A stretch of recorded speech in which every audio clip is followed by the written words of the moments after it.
Presiden Joko Widodo mewajibkan perusahaan melapor saat membuka lapangan pekerjaan atau lowongan pekerjaan. Nah, pemerintah bilang aturan ini sebenarnya bertujuan untuk meningkatkan pelayanan penempatan tenaga kerja dalam satu kesatuan pasar kerja.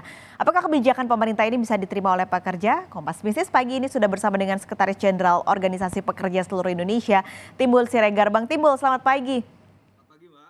Selamat pagi. Oke, pertanyaan yang pertama adalah sebenarnya Perpres ini barang baru atau sebenarnya udah lama nggak sih Bang aturan ini? Ya, jadi memang Perpres 57 ini merupakan revisi dari keputusan Presiden nomor 4 tahun 1980. Jadi memang ada wajib lapor lowongan pekerjaan itu sudah ada sejak tahun 80.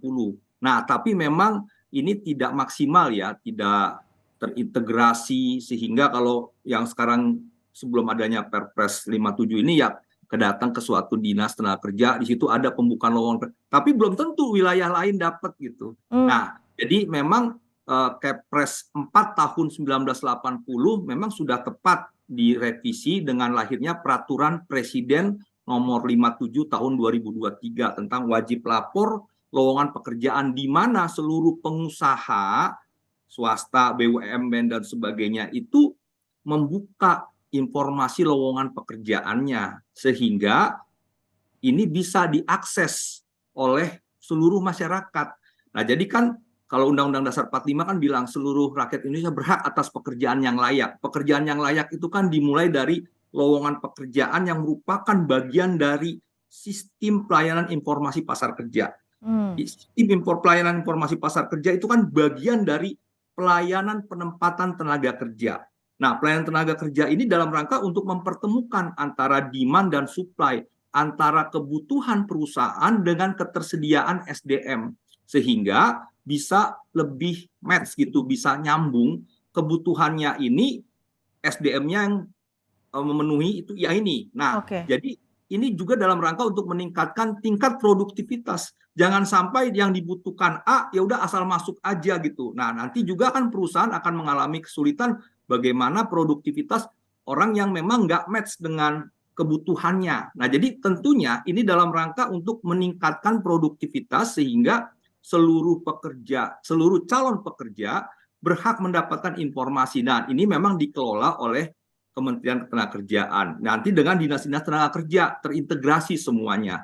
Jadi menurut saya ini bagian yang sangat penting yang harus terus didorong agar antara kebutuhan demand dan supply ini bisa nyambung, bisa meningkat, bisa dipertemukan sehingga produktivitas bisa meningkat. Nah, tinggal nanti kan persoalannya kan ada juga bagian dari bagaimana nanti dengan lowongan-lowongan pekerjaan yang disediakan oleh perusahaan swasta ini, pemerintah juga akhirnya mendapat ilmu mendapat data. Oh, sebenarnya apa sih yang ke depan yang mau dibutuhkan? Nah, nanti akan ada juga proses perencanaan penempatan tenaga kerja dan sebagainya.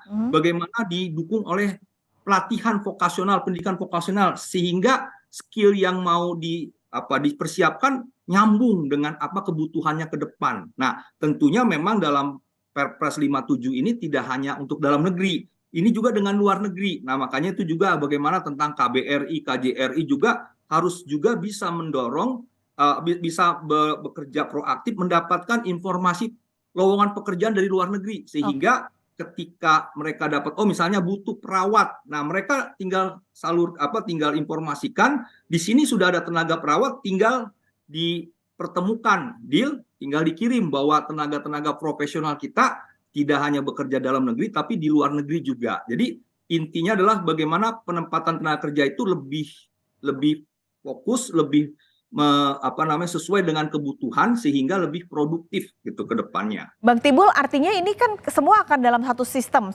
informasi ketenagakerjaan tadi. Yang Ya, artinya para pekerja pun kalau mau mencari data harus mengakses di situ ya Bang, tidak bisa di ya, tempat lain. ya. Ya, jadi memang ini akan terbuka untuk seluruh masyarakat pencari kerja. Mm. Sehingga tidak ada lagi, oh ini untuk keluarga saya, nepotismenya itu nggak bisa. Itu kan harus terbuka bahwa perusahaan dalam Perpres 57 ini didorong supaya lebih terbuka. Oke. Jangan membuka lowongan untuk keluarganya saja, kelompoknya saja, dan sebagainya. Nah, artinya kebutuhan lapangan pekerjaan ini untuk seluruh masyarakat kita. Nah, perusahaan wajib membuka. Nah, makanya ada ketentuan sanksinya, ada ketentuan rewardnya, penghargaannya ada. Nah, jadi ini sifatnya wajib. Nah, tinggal nanti di lapangan kalau ada perusahaan yang tidak mau juga membuka lowongan informasi, ya ada mekanismenya, ada mekanisme sanksinya. Kalau ada nanti membuka dan sebagainya, ada mekanisme rewardnya, penghargaannya. Nah, ini kan juga yang memang kita mau mendorong supaya lowongan pekerjaan yang dibutuhkan oleh masyarakat pencari kerja ini benar-benar terbuka begitu. Nah, tentunya yang nanti mau mendaftar ya harus sesuai dengan apa yang diinginkan, yang diharapkan oleh si industri, oleh si perusahaan.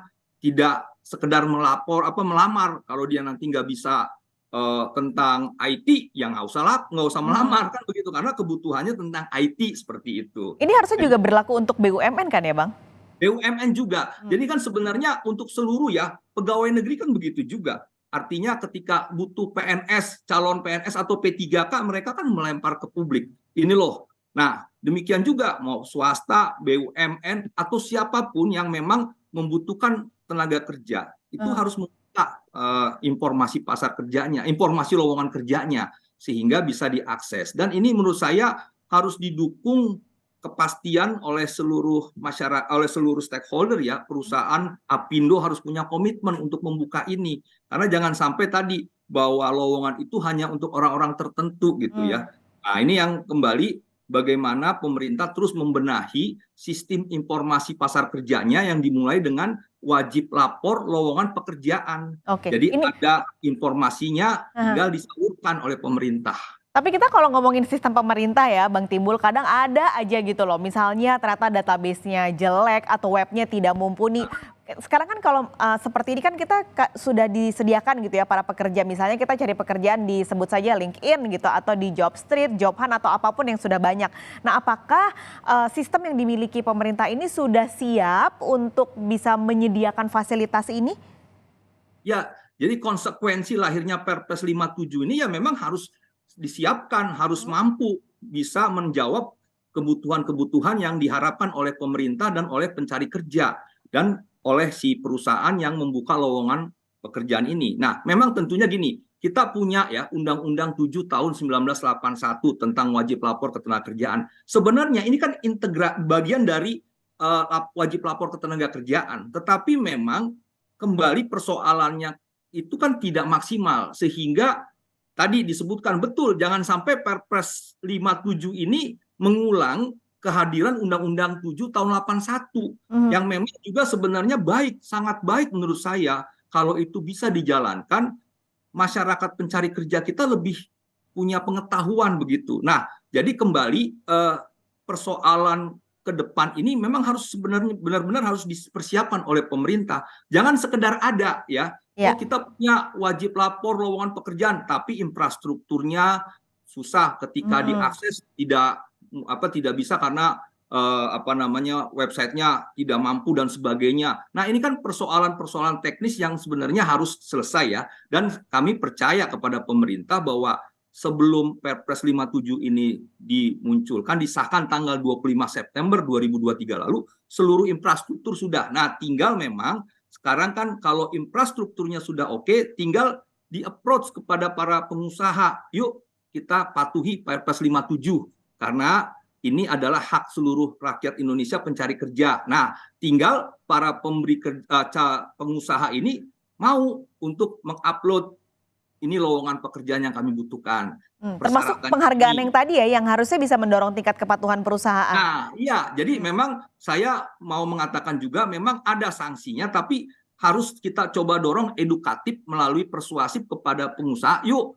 kita buka. Nah, pemerintah harus juga bisa menyediakan apresiasi sehingga ada reward-reward tertentu. Sampai menurut saya kalau perusahaan ini mau membuka, ya harus juga disertai dengan insentif misalnya yang terkait dengan bagaimana kemudahan-kemudahan yang mereka peroleh nantinya ketika melakukan meminta pelayanan publik. Nah, jadi artinya harus ada mutualisme antara pengusaha dengan pemerintah sehingga informasi lowongan pekerjaan ini benar-benar bisa terbuka untuk seluruh rakyat kita. Nah, tinggal nanti masyarakat tinggal mengakses, oh iya ini sesuai dengan kemampuan saya, maka saya lamar dan sebagainya. Tinggal Melalui diproses itu sistem internal. tadi. Oke. Ya. Baik, terima kasih Bang Timbul. Ini gambaran juga ternyata Perpres ini harapannya juga ini menjadi bisa akses nggak hanya yang tinggal di Jawa tapi dari seluruh Indonesia bisa mengakses Indonesia, dimanapun. iya betul. Terima kasih. Terima kasih Bang Timbul Siregar sudah berbagi pandangan pagi ini di Kompas Bisnis. Sampai ketemu lagi, sehat selalu Bang Timbul. Terima kasih, selamat siang, selamat pagi.